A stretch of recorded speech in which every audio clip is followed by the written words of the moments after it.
muscle. Correct. Good morning, sir.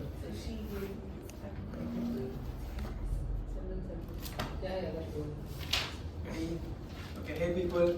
So today is my very favorite muscle because it helps me to torture some of the clients which I don't want.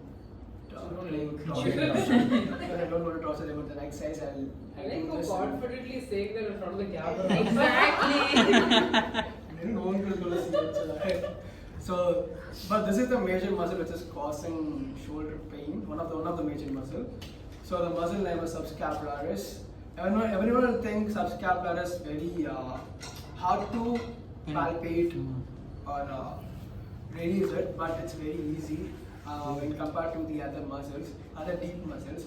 Because what is the original insertion of the subscapularis muscle is, as name signifies, this origins from the subscapular fossa of scapula bone. It's on the inner side, inner surface.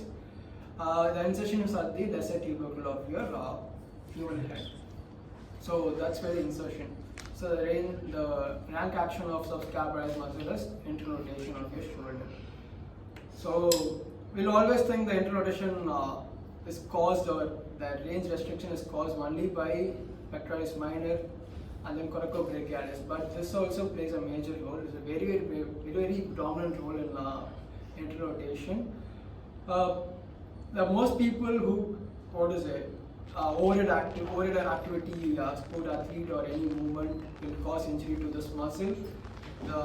This muscle is too strong, so the injury is not that, it's not that much risk to injure, but still, it's one major factor which in my practicing thing, I have seen only one client or patient with a subscapularis tear. That too not fully, it's a partial tear, that's it. So, yeah. The muscle is too deep. Only can be palpated only while you're doing abduction movement. In this area, you can palpate your subscapularis muscle.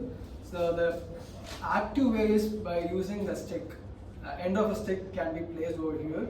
I'll show you afterwards. So my model, Mr. Talabadi Ram is coming.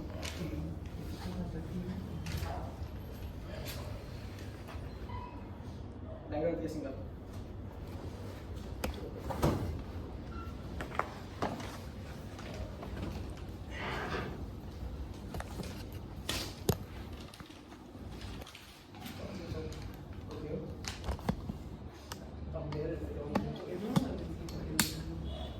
So this is the position of client, and then this is your scapula. This is your lateral border of your scapula. This is where the gleaner cavity is there. It's a lateral border, so you can palpate it. So use the finger pads to palpate the muscle.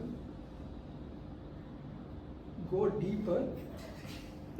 As you know, the orientation of the muscle is like this. Yeah. Okay. So the raise should be done in a perpendicular direction. Just move it up and down. It's up and down movement. It will be painful for everyone because introtation is the usual one which will be using in day-to-day activities a lot rather than doing an external rotation. And then the other way of it's an active assisted releases. We can ask client to do the internal rotation and external rotation movement. So while doing it, the muscle will move by itself, so it's an easy way to do it. The referring pain will be all over this side. All over this side.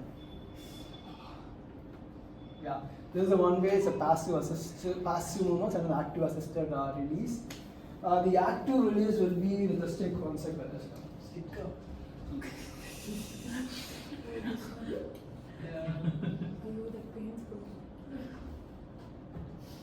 Megha's gonna volunteer, dude. Sorry. So, Bro, you need this big of a stick. I'll lay on on my side. So, put the stick in any corner, okay, and then keep your hand like this. Palpate to deeper, and then just move it up and down. With holding the stick in one hand because it shouldn't move, and then move it and do inter rotation, external rotation. I think this thing also you can release the subscapularis muscle. So this is how there are 3 ways. One is active by using a stick. Active assisted, you'll be palpating the muscle and then holding over there, ischemic contraction, and then asking the client to do introduction externalization movement. By that, it's an active assisted. Last one is passive, which you will be releasing in a perpendicular direction to the muscle. So that's it. Thank you. So you basically said that